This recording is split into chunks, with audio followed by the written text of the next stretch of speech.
Hello everybody, it's Sylvie. Welcome back. I hope you're doing good. Today's video is going to be the soul reading that has been going around TarotTube a little bit. So this is a spread that was in Rachel Pollack's book, A Walk Through the Forest of Souls. And this has been brought to YouTube as a tag by Marlena, Teresa and Lennon Smith. I will obviously link them and their videos below. So Rachel Pollack's A Walk Through the Forest of Souls is on my wish list, but I haven't read it yet. But I'll be honest, this reading has kind of pushed up my wish list a little bit. I'm really interested to have a read through the book and see what else is in there. But yeah, I'm going to do this reading today. So this is just a 4-card reading. I've been curious to do this reading for a bunch of reasons. Well, 2 reasons. Let's not be hyperbolic. So the first reason is I'm not super sure, like I don't have a concrete idea of what I believe in terms of what the soul is in the first place, if it's something that we have, if it's something that we are, if it's like strictly a like religious type spiritual thing. Like I'm not religious. I don't have any kind of belief system to like look to for answers about this sort of thing. So I'm kind of left to figure a lot of stuff out by myself, and this is one of those things that I haven't exactly figured out yet, is what is the soul. So I'm really curious to see what cards I pull and like what they kind of pull up and what I think of them. And also I'm just also really interested to see which cards I pull, because I feel like there's been a couple trends, a couple themes across other readings of channels that have done this tag that I've seen. So I kind of want to see how my reading in particular compares to the collective a little bit. At the backs of these cards, slightly different colours. I think some of them are more red and some of them are more brown. Okay, I'm immediately distracted. Squirrel brain, I do apologise. So I'm using this. This is the Terra Volatile. For this reading. I really liked how Summer at Astaria Sen used her soul deck for this reading. I think she used the Crystal Visions Tarot. I'll link her video below as well because she's done this reading. But her using her soul deck inspired me to pick this one for my own reading. Because I think this is probably the closest to what I might call a soul deck of mine. I feel like this tarot, and I've spoken about this before, the Terra Volatile feels like it's speaking my language. It's talking directly to me when I read it. I just love this deck. I love this deck so much. And I've been using it really recently as well for Mary K. Greer's Tarot for Yourself workbook. And I feel like it all makes sense to use this deck for this reading. It all kind of comes together because I see tarot in a very personal development kind of a way. And so having used this deck very recently, using it for the Mary K. Greer workbook as well, like it just makes sense that I use this for the soul reading today. So I'm going to give her a shuffle. I might speed this up and then I'll pull some cards. Ooh. High Priestess popping out there. Love that for a soul reading. I am, as ever, a little bit nervous to do a reading on camera because I'm not very quick with my interpretations.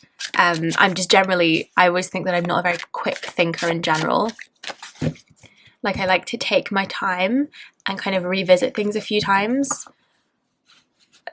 to feel like I really understand them and really understand the connections. So this is either going to be a very short and sweet but kind of feeling unfinished video, or I'm going to go around in circles a bit. But anyway, so there are 4 positions for this spread.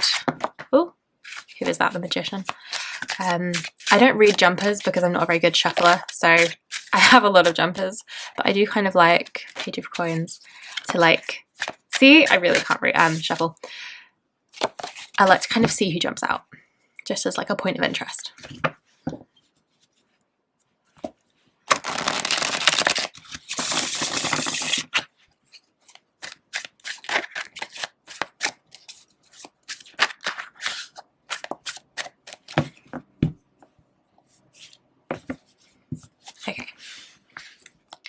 So the first position is, what is the soul? I think I'm gonna lay them all out, and then how do we make the soul?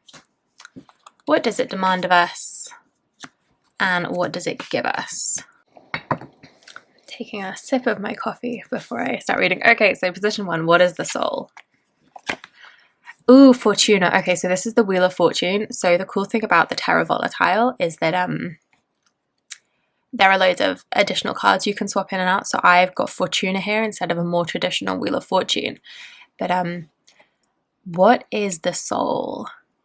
So like I said, I don't really have a definitive personal gnosis idea, whatever, of what the soul is. So I'm kind of a bit of a blank slate, and I think that's very cool. So my first thought when it comes to Fortuna or the wheel is that of cycles. It's like what goes up must come down, everything comes around, everything repeats itself. Nothing is like the last chance because everything comes back around again.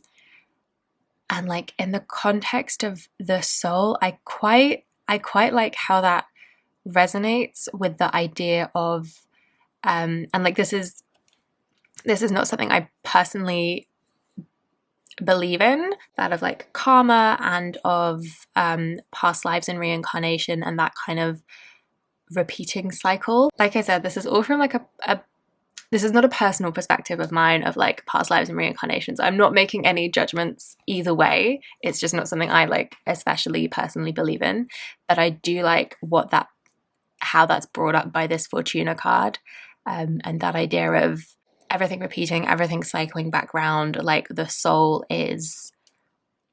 maybe the soul is made in the repetition, in the turning of the wheel. That sounds like a quite straight out Wheel of Time, which I am reading at the moment, but I feel like it applies. Like the soul is the action of keeping things moving. I feel like there's also an element of momentum to the wheel card that often is brought up for me when I pull it in a reading. And so in that sense, I feel maybe the soul is the motion. The soul is not just what you make it, but how you make it. Does that make any sense? Maybe, maybe not. Do I have a definitive answer? I don't think so. So how do we make soul in that case? King of Wands. Okay, so if the soul is that momentum, if the soul is the soul the vessel for the cycle, or is the soul a spiral in and of itself, and it's something that repeats and gains momentum and gains meaning every time it goes around? And how do we make soul? The King of Wands. Okay, so the courts aren't my favorite. King of Wands, Heir of Fire. And how do we make soul? The kings all being this position of authority, and the King of Wands especially, is Heir of Fire is either controlling that blaze, like if you think of like the physics, the reality, the chemistry, I don't know, there's something of fire, it needs oxygen. So you can either feed it and let it burn out of control, or you can starve it, suffocate it. What do you do to a fire? Smother it. And put it out. So the Heir of Fire, the King of Wands, is that kind of controlling, not in a negative sense in the connotations that controlling often has, but it's that position of authority and of power and of having control. Okay, so I've zoomed us in a little bit. So if the soul is this repeating cycle, if the soul is not something you have, but something that is made through action, it's something that is given importance by virtue of repeating it and giving it time and attention. That's how I'm reading this one anyway. So if that's what the soul is, then how do we make soul? Is this controlled burn? It's in controlling that flow of energy, controlling how the wheel spins. I feel like I'm getting Chariot vibes from these two. That's beside the point.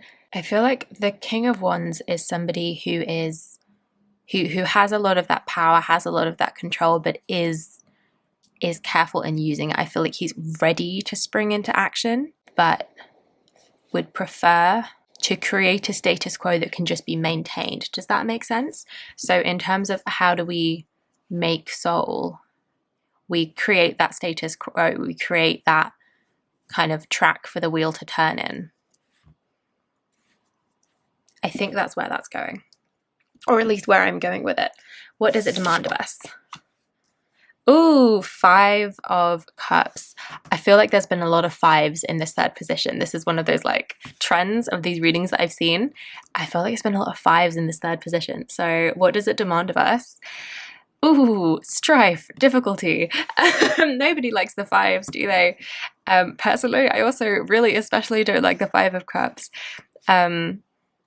So yeah, the 5 of Cups is that moment of like grief and mourning and loss. Even though you haven't lost everything, in that moment you're completely focused on what you've lost. You're not seeing, you know, the cups still standing behind you. And this one's really interesting. Let me bring him closer. This one's really interesting because you can see he's pouring out that 3rd cup. So it's not just see, this deck it speaks directly to me because I personally am very all or nothing. So I feel like this is that moment of like, you've already lost these 2. You feel you might as well throw away the 3rd one, and it's also that kind of, even though you aren't truly wiping the slate clean because you still have other cups behind you, it's that feeling of like, well, if this isn't working, it's almost like a kind of mini tower moment to me in my brain, where you've lost this, or this isn't working, or you're having to, you know, say goodbye to this, and so throw the whole thing away, pour out that last cup. Like, if it's gone, it should be properly gone, which, you know, maybe is not a healthy attitude to have, but I think is definitely something we can all relate to at times. And in the context of this spread here, what does the soul demand of us? I think in terms of that cycle, it is almost like I say, that like mini tower moment. It demands that we feel our losses. It demands that we don't try and hold on to things that aren't working. Like, part of the wheel is that, you know, everything cycles back round. What goes around comes around. There will be ups, there will be downs. And it's like, you've really got to lean into the shit when it's happening, you know? Let me try and articulate that a little bit better. You've got to accept the difficulties as and when they come up, and you've got to like really acknowledge that you lost what you've lost in order to move on from it. Does that make sense? I hope so. And the final prompt, what does it give us? Oh my goodness, we have another court, and we have another court of fire. So the Page of Wands, which I feel, leading on from the loss of the 5, this almost feels like a little bit of a fresh start. So it demands that we really live in the lows, and then it gives us the space for that curiosity of the page. Oh, sorry, the glare, I'll pick him up. It gives us space for that curiosity of the page to flourish and gives it room to grow. Yeah, the page is new energy and new fresh ideas and new motivation. And I think, at least personally, I only have the mental space and energy for that when I'm no longer holding on to whatever it is I might be grieving. Like when I pour out the last dregs of the thing that I've been holding on to. And, you know, I'm not carrying around a half empty cup. I'm putting that down and giving myself space for something new to come in. So I think that was a very rambly soul reading. Ooh, I get nervy reading. I know it's not live, but it's essentially live because I'm not sitting with this and coming back to it and making some notes and having a think and coming back to it. You know what I said about how I think did I actually say the words I think in cycles? Or just I like to kind of return to things and ruminate on things. I think in cycles. What is the soul? The soul is cycles. What did I tell you? This deck speaks directly to me. Maybe it is genuinely my soul deck after all. I don't love this glare that's happening. Yeah, so that's my soul reading. I still can't figure out a way to articulate what I am like feeling from this card. Like, what is the soul? The soul is the tracks that you make by turning the wheel over and over. The soul is like the imprint that's left, and also the momentum that you gain. Does that make sense? I think that's the closest I can get to actually articulating it in language. Yeah.